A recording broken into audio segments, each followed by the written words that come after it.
Hello. Hello and welcome to this video. In this video, we will continue our discussion on text search debugging functions. Sincere apologies because I was not able to record this third video. I was recording two videos every day and then I was not getting time for the third video. So we will look at the table 9.44 and then we will look at the script which we have prepared for you, and we will try to put that in a gist so that you can download and play with it. Let's start. So one is ts underscore debug. The function is ts underscore debug takes a config and a document text, set of record, alias text, description text, tokenized text, dictionaries, regular dictionaries, dictionaries, dictionary gun, and lexemes. Extracts and normalizes tokens from the document according to the specified or default text search configuration and returns information about how each token was processed. So for example, your config is English and the text which we have is the brightest supernovas, and we have India's is ASCII word, all ASCII. Then we have the token text, we have dictionaries, English stem, and English stem is another dictionary. So these are the options which we pass with.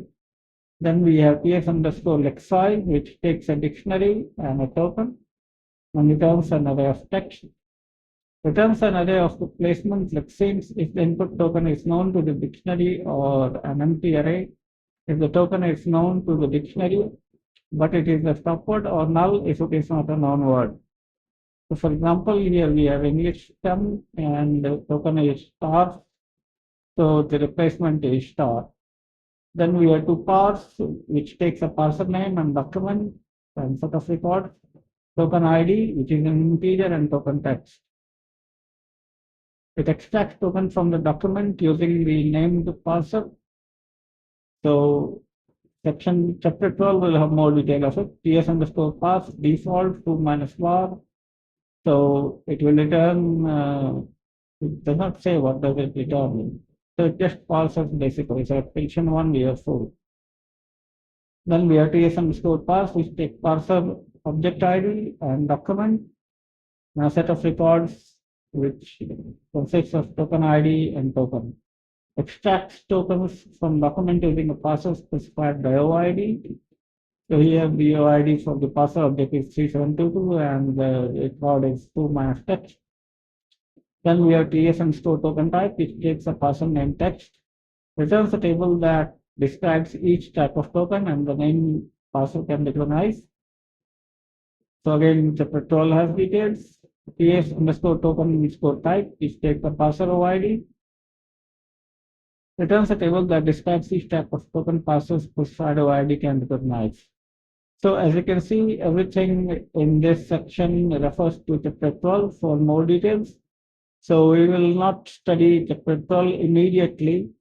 Rather, we will go and study stuff in chapter 10 and 11 because those are important, and then possibly we can see full text search of chapter 1, full text search.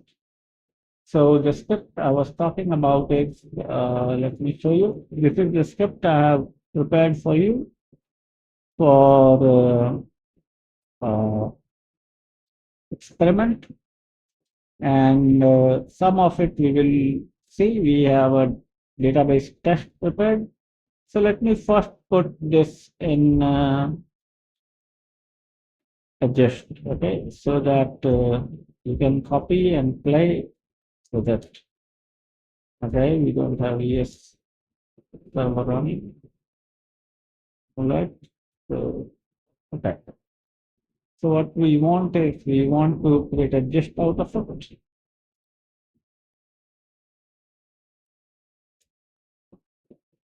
The link will be in the description, so don't worry about it. And this will be SQL, and we'll put it there.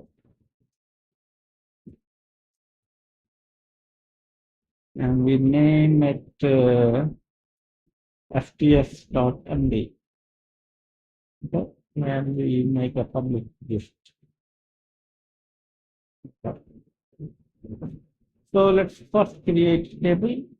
So it is top. These tables do not exist. This is just for the sake of completeness. I'm doing it. So we paste it. Says does not exist. So we create these tables.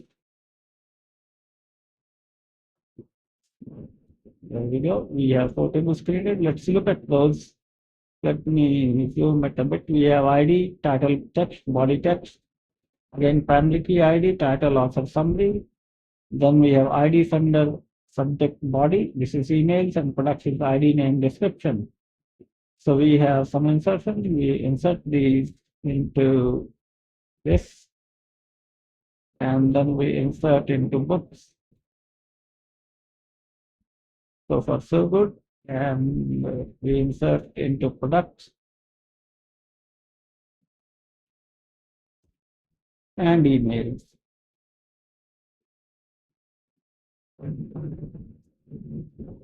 Now we use TS2 TS vector function, and this created two TS vector. And then if you want to see the difference between English configuration and simple configuration, then you can see this. Okay, okay, let's execute one by one.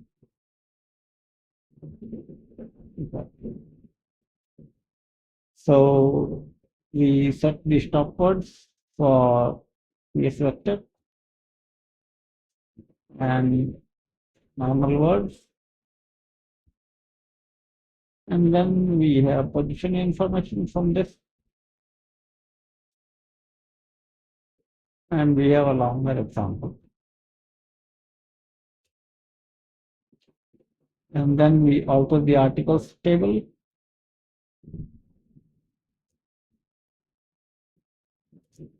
So select start from articles to the we made a mistake somewhere. So the mistake we have made is here in books. Okay. None of the queries were running. That's what I was curious why the queries were not running. Okay, so books insertion was not proper. Books, we have to insert again. And then we insert products. And then we insert emails. Okay, and that is why I was curious why these queries are not running. So we have this. So Brown is at position 3, dog is at position 9, fox, jump, lazy, and quick are there. So you see this search operation, it does not recognize LSZY, it says LSZI. And then we have these two, English and simple. You see for English one, we have this output for TS vector, and for simple one, we have this output. So the difference is lazy and lazy here, and quick comes at 2, position 2. And this one, quick also comes at position 2, but over is not there, and D is not there. So in English dictionary, the stop words are not there. And then we see the difference in the configuration. So if you choose English, then these two are verbs. Okay? So it classifies them to the base form of the verb, and then the subject is here, while the simple dictionary classifies three different things. Then you can choose stop words for English. So there is nothing because all are stop words. And then if you see normal words, you get like that. And then if you want positional information, then you can specify the color. So red, green, blue, red, green are shown here. Then we have the TF vector, artificial intelligence enabled machine learning and deep learning. So we have this. And similarly, you can alter the table and update the articles table, and you can select the search vector here. Okay, we have added a column search vector, and search vector is basically 2 underscore ts vector, and it performs the vectorization operation on title and body. Okay, and that is what we see from the. Let me show you. So this is title and body combined together. These are the lexemes which we get from that. Okay, and now we can perform the search. Similarly, for books, we have title also summary, and we transform that into a TS vector. And so whatever columns you need, you have to transform that into a TS vector. And here for products, we have name and description. And for emails, we have sender, subject, and body as the TS vector. And then you can see the vector, and there are explicit vectors here. Then you can select English in the English dictionary, PostgreSQL, and database. Similarly, you can select these machine learning, English, artificial intelligence.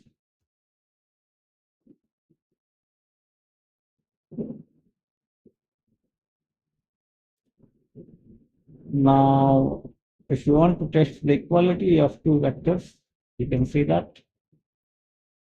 So the equality is false here because positions are different.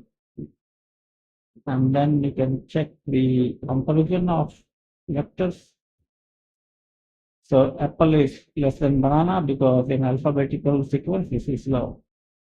So what I would request you to do is this example, you go through it, okay, and try to understand it. The reason why I'm saying so is that because it's quite a big one, okay? And I've covered the functions and operators, and it should be possible with the examples that you can run this and understand it. If you don't understand the examples in this gist, then let me know in the comment box and I'll try to help you. I'll put the link of this gist in the description of the video. So with this, I will end this video here, and in the next video onwards, let's see, in the next video onwards, we can study. So we have to finish the chapter here. We will study UID functions and possibly XML functions we will start. So please go through the gist of PostgreSQL full text search functions and operators here and try to learn as much as you can. If you are in doubt, then you can come back here and refer to these functions here and what they do, and you should be all right. Okay. So it's not that you don't have help. You can refer to Postgres manual, or if you have further questions, you can ask me in the comments. So thanks a lot for watching the video. I hope that you enjoyed and found this video helpful, particularly the gist of PostgreSQL FTS functions and operators. So I'll take my leave here and I'll see you in the next video. Till then, have a great day and enjoy.